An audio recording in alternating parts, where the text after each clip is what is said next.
جبر گوهرتنا کش و هوای و بلندبونا پلین گرمه او زوین کبره بقشای هاتبونا نخماندن ده پیش بینی کرن که سالین بیده روبرین وان گلکی که ببن لی کولینر و پسپور دیار دکن که برهف کرن لگل 40 سال در باس بوی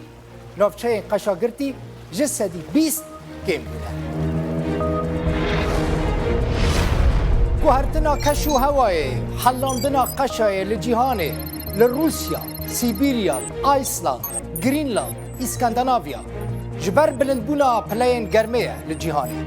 گرمایا تند دنیا حلاندیه اف گوهرتن مترسی و خطرک مزنجی بخارتینه دیارترین مترسی جی زیده بونا رابونا نهیا اگر بدی آواهی بردوام بکه و گلک باجار بکوونه بنافه تنه ده سال 2009 ده وکه نمونه 351 کارسات سروشتی چه 325 کارسات پیوندی وان به گوهرترین کشف و هوای راه بونه وان کارسات سروشتی زیان گیهان دیه 142 میلیون کس 139 میلیون کس جوان جبر گوهرتنا کشف و هوای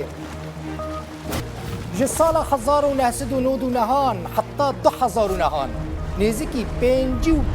میلیون کسان ضرر گوهرتنا کشف و هوای دیدنه جسال 2000 حتی 2009 زیان این گوهرتنا کشف و هوای جی 789 میلیارد دلار امریکی ده پیش بینی کرن که داویا و 100 ساله ده آستا آوا دریا و روباران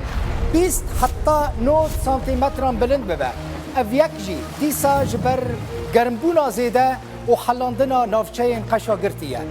دویم اکسیدا کربون هر دن ده زیده بونه ده او یک جی باندورا ویا راست یکسر لسر کمبونا اکسیژینه چه دکه نها دویم اکسیدا کربون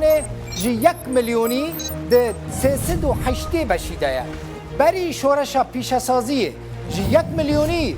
ده 308 بشیده بود